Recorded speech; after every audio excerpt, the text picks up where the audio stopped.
Alle klare? Camera recording? Yep. 3, 2, and yeah.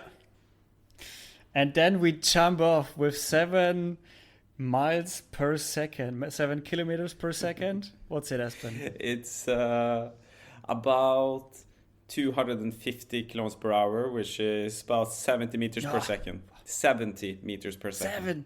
70 meters per second. Oh, that is crazy. Yeah, guys, welcome to this episode of Inspire and Anders. My name is Luca Boyle, and with me together today in not his home country, Norway, but in Sweden, not far away, is Espen Fadnes. Hi, how's it going? Hi, Luca.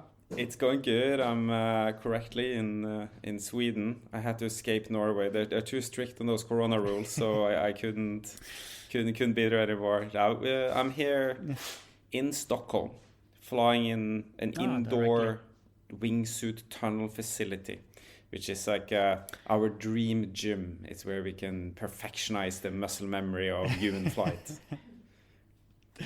Yeah, and you already said it. You are world champion in skydiving discipline wingsuit, and that's what you're doing for a living, isn't it? Yes, I'm doing it for a living. It took me quite a while before I had the guts to leave, what can I call, normal life and dare to see if I can live out of the sport. It's not a place to make a lot of money, but it's definitely a place to achieve dreams. If the dream is to fly and have a very free life of it's a dreamy pursuit of Peter Pan, and it's something I'm probably going to do until I die of age. I'm pretty certain of it. We cross our fingers that you die of old age and not because of anything related to the sport you are doing. So I think it's a second time I got a world champion on here. Like the first one was Johan Abi from France. He's the skydiver, and he recommended you. Like he made contact. He introduced us to each other. Thanks to him, we are standing here, recording today. You just mentioned it. Since when are you doing this whole? You're a skydiver and base jumper, but it's not the same, isn't it? That is true. Skydiving, base jumping. That is true. So when we talk about skydiving, we talk about free fall jumping or jumping out of flying objects, such as airplanes most commonly, but also helicopters. It can be balloons. It can be pretty much anything that is a flying object. Or space shuttle, like the German guy from Red Bull. Felix Baumgartner did that historically and amazingly. Exactly. I believe it was in 2012 or 13. Yeah. It was the grandest and most seen skydive in history. Mm-hmm. And I've been lucky to meet Felix. I don't know him, but I've luckily met him once in Austria, and he's now flying helicopters, really? And he's still in air. And well, you asked me about when I started or how long I've done it. Yeah. I started skydiving in 2000, so a bit more than 20 years ago. I was fairly young, not insanely young. I'm 42 now, so I was 21 years old back then. I quickly found it amazing. It was a new world of new adventures and quite an extreme experience to fall so fast towards the ground and actually feel control. And quite quickly after that, I started jumping off mountains, or what we commonly call base jumping, which is to use pretty much the same equipment as we do in skydiving, but now we jump from fixed objects, such as bridges, it can be antennas, buildings, big steep mountain walls. And that has ended up being my two favorite activities in life, to either jump out of a flying object or off a fixed object. I think there's in both things there's a lot of adrenaline going on, isn't it? It is. It really is. Especially in the beginning. when I did my first skydive, I was so scared. I still today can't remember the free fall. I've forgotten the whole thing. I had like a mental block. That tells a little bit about the fear that can be involved in falling so fast. And the adrenaline was definitely very present in the beginning, the first couple of years. It's also very present if I'm doing something that truly scares me, if I'm pushing my limits very far. But now today, when I do this so much, I do it pretty much like in everyday life. It's not that much adrenaline. It's more the learning process, or putting together all the pieces of what I know and then come up with good solutions for how to run projects or practice towards a larger championships. Or it's more endorphin based than adrenaline based, I would say. Okay, but I mean, it's a good transition. It is definitely to make. It's a good transition. So 20 years ago, when you started the whole skydiving thing, it wasn't a big thing then, or like it wasn't really popular. I mean, when we look at it now, pretty everybody knows skydiving, at least with a parachute from a plane. But wingsuiting is also like inside of skydiving. It's a small discipline inside of skydiving, and it's not so well known. So when I think back 20 years ago, when I was just like starting to go to school, how was it then? Because it wasn't. How did it reach to you? How did it come to you? How did you find it? The commercial part of wingsuiting came on the market in 1999.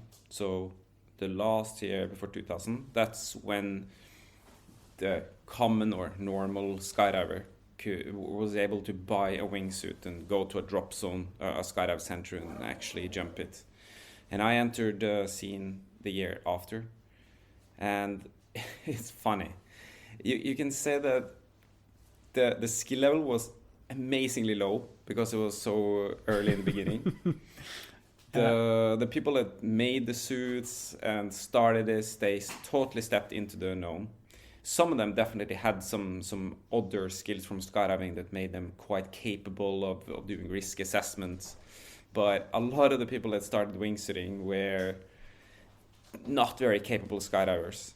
And when I started wingsuiting, which was in the year after I started, so in 2001, I just joined a larger group of less capable, extremely risk-willing, semi-cowboys that... It's quite amazing to look back at how many of us that survived, because the insight into the dangers was so low that we didn't even understand how much danger we put ourselves in. Like we had so little knowledge that we unknowingly almost died many times, just landed by surprise and be like, oh, that went well. So that was the scene back then. Quite amazing how low skill level it was. I mean, even when you tell me like 1 year after you started skydiving, you started wingsuiting, I would imagine that even though it seems similar to both disciplines, I would imagine it's totally different, like skydiving and wingsuiting, with like skydiving with a parachute, jumping out of a plane, and wingsuiting down. It's like, is it that different or is it quite similar? It's quite different, and a wingsuit can feel claustrophobic. You are strapped inside a suit that is making you unable to, for example, reach your arms above your head, and that means that it's much more technical to stay in balance. It's harder to stay in a symmetrical body position when you decide to open your parachute, for example. And a lot of these suits can put you into very uncontrolled spins where you lose control, and you need quite a lot of free fall body awareness and flying skills to get out of it. And so to go into wingsuit skydiving the year after you start skydiving is today known as quite unwise.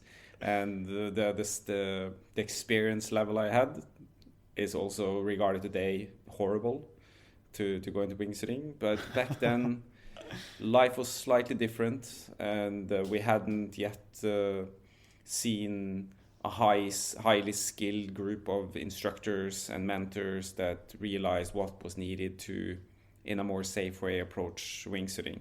But at the same time, back then the wingsuits were much smaller and not as efficient. So today, it's almost like back then we had these really slow cars, while today we have Ferraris. So we got a little bit saved as a community by this very not that efficient small wingsuits. They luckily helped us to survive being inexperienced. Yeah, to raise a little bit slower to the ground. Yeah, and make more safe landings. Exactly. But how did you remember, or do you remember some certain situations where you think back now and are like, well, that was close. I wouldn't do that again. Oh, I have so many. So, so I vividly remember one, and I believe this was in 2001. So this was probably only 4 or 5 months after I put on a wingsuit from an airplane, and I'd already taken it to a mountain. And I jumped off a mountain not far away from where I grew up in Norway. And I realized while I was flying that I wasn't good enough to fly to actually reach the landing area. So I decided I need to open my parachute and see if I can get there under parachute instead, or at least I need to open it because the ground is coming. And I ended up with a lot of line twists. So I was spinning under the canopy, and there was like a lot of line twists above my head. And I hadn't yet learned properly how to get out of line twists because I was quite an inexperienced jumper. So I was looking up at this, and I realized I need to get the zippers up on my suit. And I was really stressed, because it is quite claustrophobic to be in a wingsuit. So I tried to get the zippers up, and I couldn't. They got stuck in my jacket or something. And then I had this cutaway system on the wingsuit, but I hadn't properly prepared to drill how to use the cutaway system, so I couldn't find it.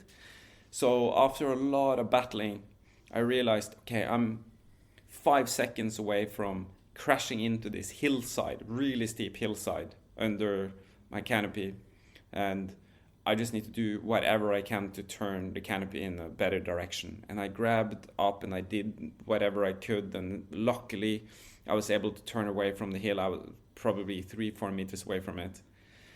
Very relieved over this move that potentially saved my life. I was quite happy, and I grabbed the steering handles still inside the suit. So I was kind of like cramped up inside the suit while holding the steering. And then I look forward and I see straight into a cable right in front of my eyes, which was this high cable that because I was badly prepared, I hadn't actually noticed that there was a cable going from that ridge that I just managed to get away from. So in between me and the landing, there was a big cable. So I pushed down both the steering lines, and I managed to just pass over the cable. But then the whole canopy collapsed, and I started falling down.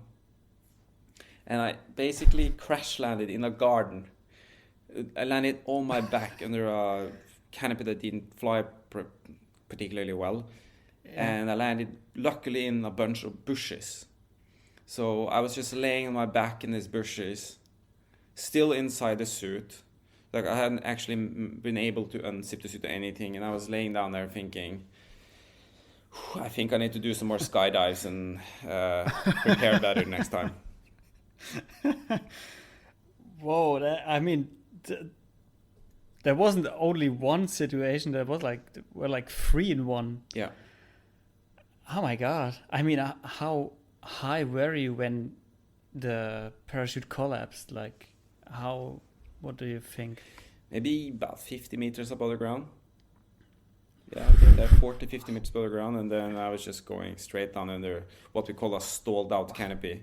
And today I would have done things differently. It would probably go better. But back then I hope so. I just had such a low understanding of what to do in situations that I can't remember very accurately what I did, but I obviously did a lot of wrong things.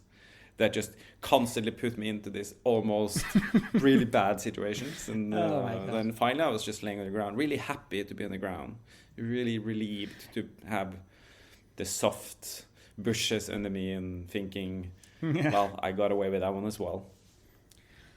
What did you tell the homeowners, like the garden owners? Were they there, like sitting in the garden, making barbecue and something, and then suddenly an Espen drops out of the sky out of nowhere? I don't think anyone was home. I was quite embarrassed, and I just collected my gear and ran over to the car. Get out of here. Yeah, I don't think anyone was home. Okay. Yeah. Maybe it was better. Do you have these kind of, I think you don't have these extreme kind of situations now anymore, but do you find yourself in similar situations, like dangerous situations after 20 years of doing it? Or is it like, now I got everything under control, it's like piece of cake every jump? That's a really good question. So I have to say it's not often anymore, thankfully. And it couldn't be because I'm doing so many jumps every year. So if that has happened often, I would really have to reconsider what I'm doing. But humans do mistakes. I do mistakes. I stumble. I lose my wallet. I do mistakes in traffic. I often do mistakes just like you and everyone else, which means that I can do mistakes in skydiving and base jumping no matter how good I am. And no matter how well prepared I am, there will always be a risk. That's why it's called a risk sport. And so I'm fully aware of that. I can injure or die any day in what I do. That's something I need to accept. And I think everybody that do skydiving or base jumping have to accept. I do everything I can in my life to prevent it. I'm putting a lot of efforts into understanding the risk I'm taking, doing measurements to decrease it. But I always sit back with this little risk that is left that I just cannot do anything about. It can be others that do a severe mistake that hurt me. It can be random things like a strong gust of wind. It can be that the gear is failing in a way that I never foresaw would happen. The thing is, if I want to do this with joy and fun, and I want to feel good about what I'm doing when I'm standing on top of a mountain or in an airplane, I actually have to be able to kind of throw that away. That uncertainty, I can't let it be too apparent in my head, because it's always going to be there. And instead, I just have to accept it and then just embrace it and have fun. But continue to bring it in and continue to work on whatever I can to reduce the risk. I love how you put it in words, because what also Johan said is it's a risk sport, and if you make a mistake, you don't end up with a torn ACL or broken thumb or whatever. You end up in the ground, and the people can just let you there and bury you, because you won't get out of the ground when you do a mistake doing this risk sports. The chances are high when you do a mistake in this highs. So I love that you say this risk, you have to put it away, but in some way you have to embrace it. You have to be aware of it, because otherwise you get too lavish, too loose, too overconfident maybe, and then stupid mistakes happen. And that would be, stupid mistakes are, in that sport, you can't afford them. You cannot, I suppose. It's a very deadly sport, unfortunately. When it comes to wingsuiting from mountains, or wingsuit base jumping as I would call it, I think I can safely say it's the most dangerous or deadly sport that we have seen in modern times. We are not a lot of people, really? But we are seeing way too many fatalities. And there are many reasons for it. It's not a lot of margin in it, and there's not room for a lot of errors. And in this environment, We don't have any regulations. It's totally free. Anyone, you can just put on a wingsuit and jump off Gavia in Rio de Janeiro right now, and nobody would stop you. Yeah. And that means that there is no selection. Everybody can just come and do it.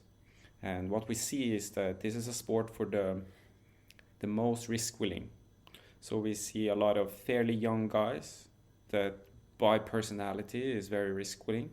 They are willing to take shortcuts out of a huge motivation of big achievements, or it can be driven by ego or an ambition to achieve a lot. And people rush forward and they do mistakes, and they become part of this long list of fatalities. And it's terrible, actually. It's tough to watch. And myself, I could have been part of that list. That story I just told, it could have been the story that was written in that list of how Espen died. Yeah. And so I'm here today after 20 years in the sport, a lot based on huge motivation and a huge drive to take care of myself, but also a little bit of luck. Yeah.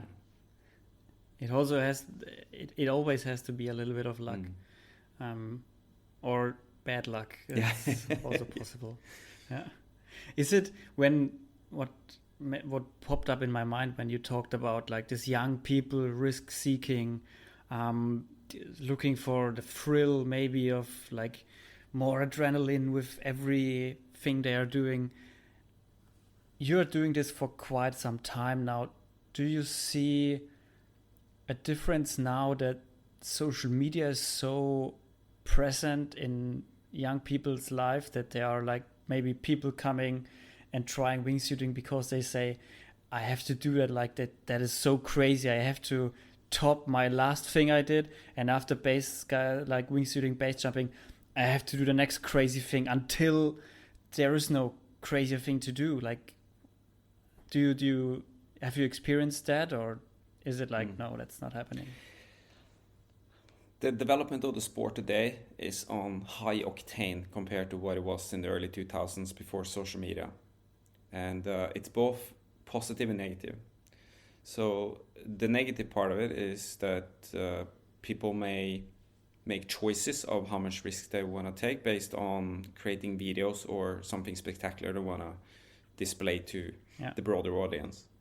But at the same time, social media, and specifically I would say Facebook, have been connecting everyone in the sport together in different forums and different places where we can share mistakes, we can share cool videos, we can inspire each other, and it has contributed to a much increased awareness of different aspects of safety and issues in the sport. So it's like pros and cons in it. And also it recruits more people. Back in early 2000s, you really had to work for it to be part of the sport. You couldn't sign up for a course online. You couldn't just go somewhere and which online? Yeah, exactly. Yeah, exactly. And you had to find some mentor that would maybe approve you after a long time of showing you had a good attitude or the right motivation. While now today, everything is more commercialized, and you don't need to Google a lot online to find base courses, skydive courses, and figure out exactly the path you need to go to be able to stand, for example, on top of a mountain and jump off. That journey can be displayed for you within 10 minutes on Google. And it wasn't like that back in the days. But if you look at the statistics, the worst period we've had was between 2011, 12 and 2016. That is the hardest, toughest period. We lost way too many people. But since then, it has changed. And partially, I wonder if people have a bit matured on this like information flow, and matured on that it's almost like too much out there of spectacular videos and information, that it's not, you can't just go on a mountain, jump off and brag about it because it's so common. So At least we have seen a drop of more than 50% in fatalities in wingsuit the last couple of years. Oh wow, that is a lot. So that's good. Yeah, that's really good. Yeah, 50%. Like, yeah, it matters. That's something. Espen, when we go back to when we go into the time between your near-death experience where you landed in the garden and your World Cup win, your World Cup victory, what happened in that time period, and how long was it? Like, when did your first jump was 2001, or maybe around about that, 2000, 2001, and when did you win your World Cup? So I almost really screwed up on that wingsuit jump, which I believe was in late fall 2001. And I won the World Cup in the official World Cup or World Championships in wingsuiting in 2018. So that's 17 years of span. Wow. And if I broadly look at that time, it's not a story purely about air sport. But when I was in my young 20s, I was usually affected by the expectations of the upbringing and my society in getting a good education and getting a good job and follow the proper way. And even though I really wanted to just purely go out and go nuts in extreme sports, I was held back in some ways by this thought. And I had many years at the university, I had many years in a normal job as a geographer. And through this time, I had wingsuiting as a hobby. It was something I did in the weekends or during holidays. Mm-hmm.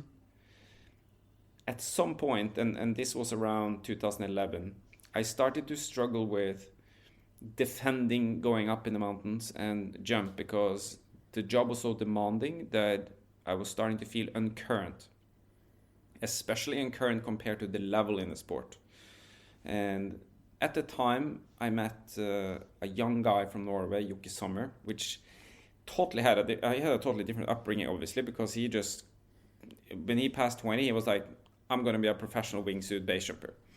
And his vision of that and how he wasn't held back by anything and he really believed in that path, I was able to find the courage to quit my job and see if I could survive financially and as a human being, professionally in base jumping. Yeah. And in 2012, I quit my job and I went full time as a wingsuit skydiver and base jumper. Oh, wow.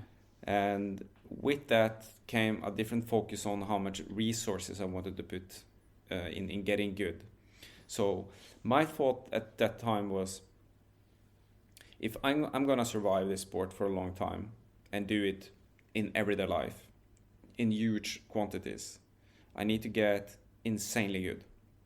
I need to have like this, the maxed out understanding of safety, but also I need to be cutting edge to defend a position where I can get sponsors and win prize money or be a mentor that people actually pay money to be mentored by. I need to truly increase my level.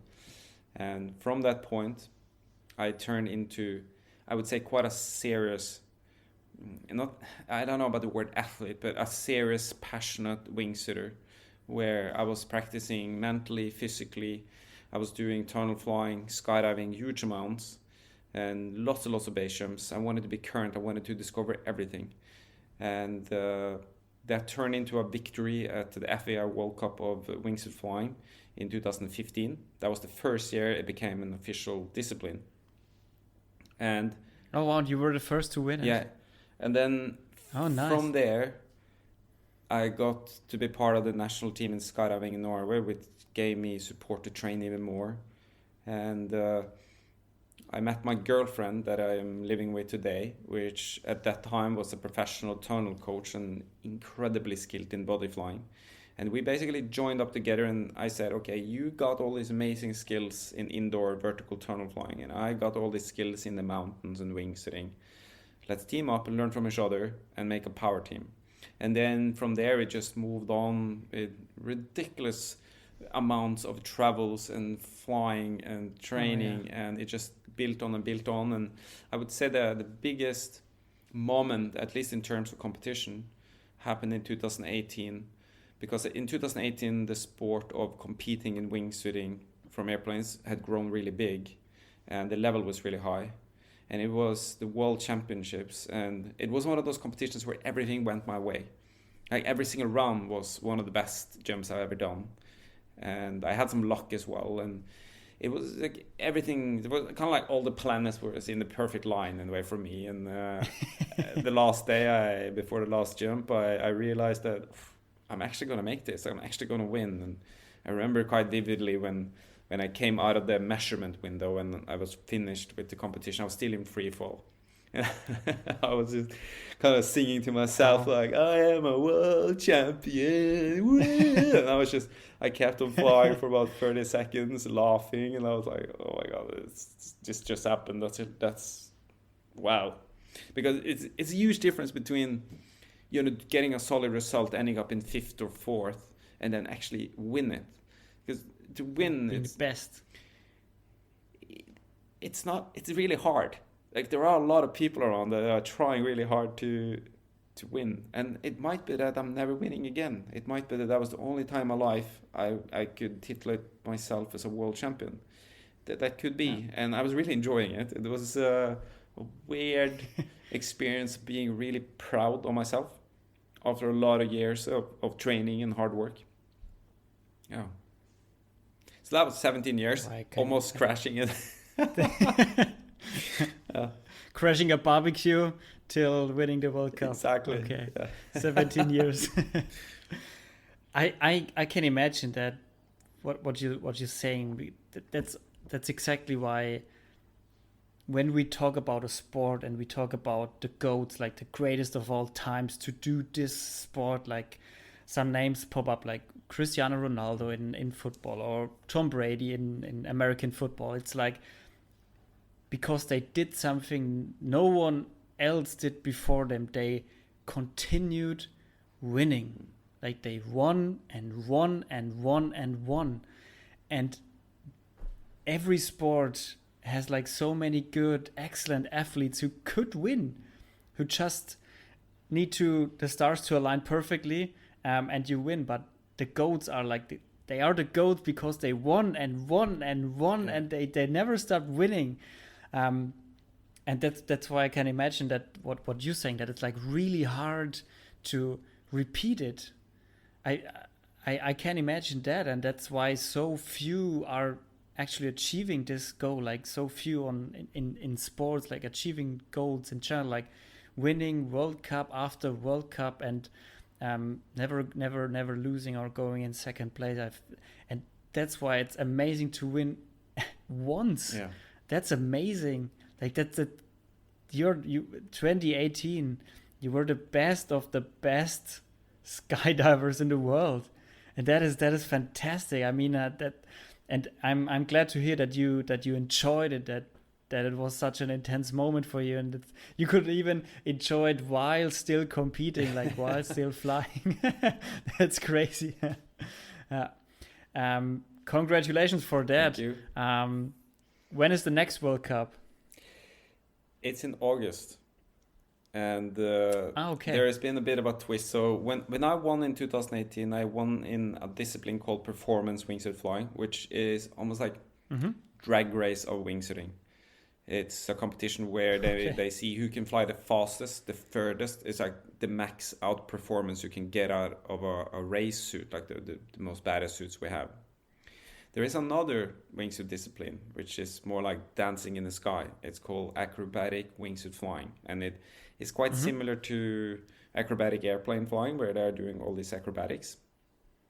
And we have decided, together with the Norwegian Federation of Skydiving, that we are going to compete in acrobatic wingsuit flying at the World Championships. Okay. And that means that there are two performers. The two performers, that's me and my girlfriend. So that's pretty cool. I get to compete with her. And we have a cameraman, and he is following us, or he is flying with a camera on his head, capturing what we do. So it's a display of skills. And when you land, you deliver the video to the judges. and then you have to plan a routine, just like in figure skating, you plan a routine, and then the judges are viewing the routine you do and consider the technical difficulty, the style, exactly, and it is. For me, I needed something else, I think, because I've been competing in that drag race discipline for many years, and it was very inspiring to think of stepping a little bit sideways and try another discipline. And for sure, we are dreaming of winning, but it's quite tough. There are some teams there that have competed much more than us and are, at least as of now, much better. So that's partially why we are at the Wingsuit tunnel here in Stockholm. But funny enough, though, the World Championships is supposed to happen in Russia in August, and as maybe some viewers know, and you might know, is that Russia have a verdict on them for a state system of performance enhancing drugs. It started in Sochi Olympics, and so they got a big. Yeah, why they were excluded from the Olympics and stuff like that. Yeah, this is far above my pay grade, or what can I say, like far above my head. This is the big money circus of sports. And in the verdict in their verdict, it says that Russia is not allowed to host an international championships on home ground, or they can't actually host it in Russia. So right now, it's actually out in the blue if the World Championships is going ahead in Russia. I know this turned into a little bit nitty-gritty, but it's funny how this little discipline of skydiving just became almost like a victim of the big money Olympics and endurance sports that have like all this money, and all of a sudden skydivers are like, what? Us? Like, we don't use performance enhancing drugs. Well, someone might smoke a joint in the backseat or whatever, but performance enhancing drugs, like that's not our game. That wouldn't help at all. But it's funny that you tell us this, because there's a documentary. It's called Icarus, like on Netflix or Amazon Prime, where this guy does this bike tours and does it like clean, and then he wants to get an expert and wants to dope the shit out of him and compete again and see where the difference is. And then this guy from Russia comes over, like, who's the head of the anti-doping agency from the government and stuff, and he tells like everything. Like, we dope everybody. Every sport is doped in Russia, and it's like the only thing they are not doping, he tells, is like the figure skaters, because with testosterone they become a little bit more masculine. That's not good for like the visuals. Well, and crazy. It's crazy that and that I can imagine that they don't want to host it in Russia. But he admitted it, that they are doping everybody, no sports excluded. Everybody gets doped, and that's crazy. This guy lives now in exile in America, in the US. No one knows where he's living, because the government is like searching for him and probably want to do some bad things with him when they catch him. But okay, a little bit off topic. So, Espen, is there, while this, when you decided you're going to quit your 9-to-5 job and decided I'll become a professional skydiver, everything on that card, was there any moment when you thought, maybe that was the wrong decision? Maybe I fucked that up? Yes, it has been some moments. And I think the main reason for why it's been a little bit troubling in my head is because I come from a family that I have a lot of sisters and brothers that are working with very meaningful jobs of helping people or being engaged in something that is bigger than themselves. And pursuing this dream of human flight or finding my potential in flying is a very narcissistic path. It's not necessarily for the benefit of many others. Like I might inspire some people, and maybe that someone get a better life by seeing me and choosing to join me on some hikes, and we become friends, and then or people start skydiving and I find a huge joy in it and it lifts up their life. That could be. But I used to have a job where I was working quite hard to serve different departments with mapping information and help out in different projects in Norway, where that was a key part of success in different parts of how to run. This was the military side of Norway. And I constantly had this sense of being part of something bigger. And then in the second I quit my job, I just left that completely. And I felt I was part of a bunch of people that are quite selfish. Oh my God. It's quite a lot of selfish base jumpers. Like a lot of cool characters in skydiving and base jumping. Great people. And we often are. When people dare to be themselves and just go nuts, they turn often into very interesting human beings. But that have made me question a little bit what I'm doing. But it's 10 years ago now, and I'm not very qualified anymore to have a normal job. I've just been cruising around on this like ego journey, and it's been really meaningful personally. I have had a lot of amazing adventures, and I met a lot of really inspiring people. And I've also had opportunity to work a lot on safety and education in the skydiving community, especially in Norway.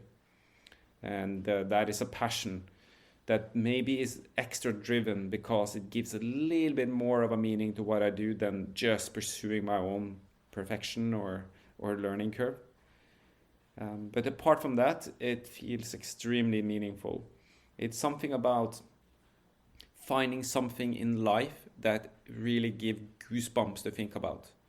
And in my head, when I think about this childish dream I have of that at some point in the future I will truly find my maximum potential of flying my body. And then alongside with this dream of finding my own max skill set, I see the development of wingsuits develop to be better and better every day. I dream that one day I will be able to take off from a ridge next to birds and soar on the winds, purely flying my own body, and that I can choose how long I want to be up there, and become truly Peter Pan, truly be a flying human being, together with this awesome community that I'm part of. And that dream in itself is so goosebumpy, so radical in my head that it turns very meaningful no matter what. Yeah, there's a great vision you have, a great picture for the future, like a great dream you got there in your head, and it keeps you driving. And when you speak about it, you lighten up, like you get really passionate about it, and that's great. And you are doing something for society, Espen. I mean, sports are a big thing for society. Like sports are the thing for society, for your leisure time, and even for the economy. Like this is huge. Like sports in general. Like don't underestimate that. And you are part of developing one sport, because wingsuiting was a nobody in 2001 when you started, and now it's known by the majority of people, at least in Europe. I don't know outside of the world, but I guess outside of Europe as well. And you were part of this growing community, and you did your part. Like you did this small part there, or maybe even a bigger part when you were when you won the World Cup in 2018, and you decided, okay, I quit my job and I will become a professional here, and I will put everything I got into this sport and make it big and make myself one of the best. And it paid off in 2018, and it will pay off again. I'm pretty sure of that. I hope so. Someone with your work ethic and your passion about it, I have no doubt about that. Thank you. When you consider when you consider everything that happened, like from the first near-death experience till the World Cup you won, till now the whole Corona thing and all decisions you made in your life, are you happy where you are at the moment? I haven't been happier. This is by far the most meaningful and happy place that I've ever been in. And I have, in some ways, found really peace with finding a life partner that can accept that weirdo I am. Because she's the same. Because she's the same kind of weirdo too. So we're sort of sharing this journey together. And maybe the wildest thing about like how good it feels now is I have learned more the last 2 years than I learned the previous 18. It's for certain, and that in itself have made right now quite amazing, because it has opened up the eyes to the potential of the journey further. That learning is still happening, and even more than before. It's something about, by learning you learn to learn, and then you learn to learn more, and then you become more and more able to do like really proper deliberate training in huge quantities, and that in itself becomes inspiring, and then that make me happy. And it's like a forward drive that just builds and builds and builds. It's very highly advised to get on a meaningful learning curve, whether it's a normal job or another sport or music or anything. Like when you get on that roll, it's like a tunnel, like it's like warp speed. Yeah. I think there's something in us humans that really want to put a lot of motivation into learning. Like if you get on that learning zone, it's seriously cool to live. Yeah, and I mean, if you find your passion, the learning comes from itself. Like you're motivated by what you're doing, and you don't have to motivate yourself and to get out of bed and put the work in. Most of the time you are motivated from inside out. So yeah, it's great to see you're happy, and you smiled like really big when you said that. So Espen, who would you like to hear on this podcast if you could invite someone who inspired you? Now, I've been inspired by so many people. I could start from the beginning and say that most of my journey is due to all the people I met along the way that had skills I didn't have myself, or had ideas or thoughts or angles to what I do that I didn't think about myself. But the single most game-changing person I've had in my life in air sports is another Norwegian, Jokke Sommer. He is still today probably one of the most famous characters of our sport. He travels the world. He sees no limits to anything. And the reason why I'm saying Jokke is because he's the person who made me professional. He didn't tell me to go professional, but he showed the way, because he was 21, 22 years old, and he was already a full-time professional wingsuit skydiver and basejumper. And nothing stopped him. He believed so big, and he believed the sport could grow bigger, and he believed it was possible. And he convinced me that it's possible to quit that safe, normal, expected job to have and just go out in the world and just go for it. Like, it wasn't like he was willing to go for it in terms of taking the risk of jumping off a mountain, but he was also willing to take that risk of not having any kind of safety financially or in the infrastructure around it with family or friends or anything. He just went out in the world and he said, I'm just gonna do it. And I followed him. Wow. I said, okay, screw this, I'm following Jokke. There's something about him, like there's some kind of aura around him that I need to follow and see where it goes. I'm on board. And it ended up I quit my job and I went on a 1-year journey around the world with him, learning, following him Oh, on base jumps, wow. wingsuit jumps, and we just like traveled the world for 1 year. Me, Jokke, and a French guy, Wow. Ludovic Wert. And when I came home, I was like, all right, let's continue doing this. Yeah, so Yuki Sommer. It was a long He answer, has but yeah, Yuki. fine. He has quite the aura, huh? Mm. If you are convinced, like, okay, let's quit my job and let's go 1 year around the world. Wow, that sounds like an amazing story.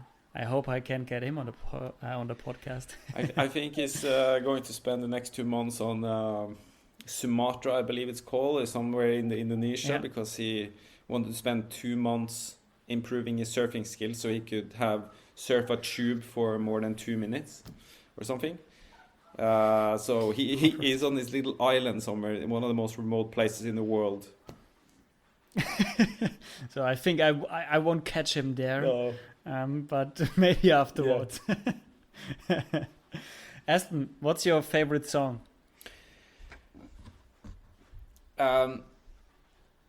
I think, well, I almost have to introduce it, but there is this extremely badass band that is no longer playing, or they don't play as much as before, which, a Norwegian one called Turbo Negro. It sounds a bit odd, the name, but they are it's a funny rock or metal band, and they always open their concert with the song "The Age of the Pamperos," and it's like a bullshit lyrics. It's really weird. It's about pizza. It's about not giving a fuck. But every time that song started on concerts, I was young, in the mid-20s. I'd just been out base jumping, just landed back in the city where I was studying, having a beer with friends, going in there in the concert. And when that song started, everybody was like, "Wah!"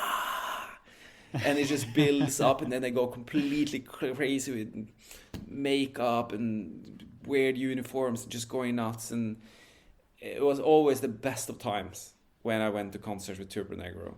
And it's a song that I've had in my brain doing base jumping, doing skiing, and it's one of those songs that remain with me through my life, because it inspired me, and it meant something to me when I was in my young 20s, and I was shaping this life that ended up being a weird life about flying. I was listening to them, and I think that song for me has always been about just send it, like just go for it. Don't worry too much, like freaking send it. That's what that song is about for me. Just do it. Yeah, just do it. Yeah. Great. Guys, check out the song on the Spotify playlist of this podcast. When this episode gets launched, it will already be on it on Spotify. Espen, thank you very, very much for your time and this amazing story about your life, and that you told it. And I'm so happy to have had you here. Like, thank you so much for being here. Thank you for letting me be here, Luca. And it's almost strange to tell all these stories, because yes, I've told some of them before, but it's always special to meet a new person that is curious about this odd little sport of mine that not too many people do, and to give a little background to it, because we are just humans that are trying to figure out a life, and it's been very meaningful to get really good questions and open up about it, and have a good conversation with you. It was my pleasure. It was my pleasure, Espen. I would say, before I wrap this whole thing up, you tell the people out there where they can find you on social media, and then I wrap it up. I think the best way of finding me and seeing my activities would be on Instagram, which is at Espenfadnes. That is a place I post quite regularly.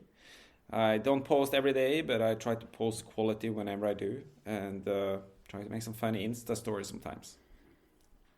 All right, guys, you heard it. Check it out. You also find him on the podcast. He's linked on the post to this episode. Thank you very much for listening. I hope you enjoyed the podcast. I hope you can take something away from our talk here with Espen. Espen, thank you very much for joining. And guys out there, stay healthy, and hear you next week. Take care. Bye bye. Bye.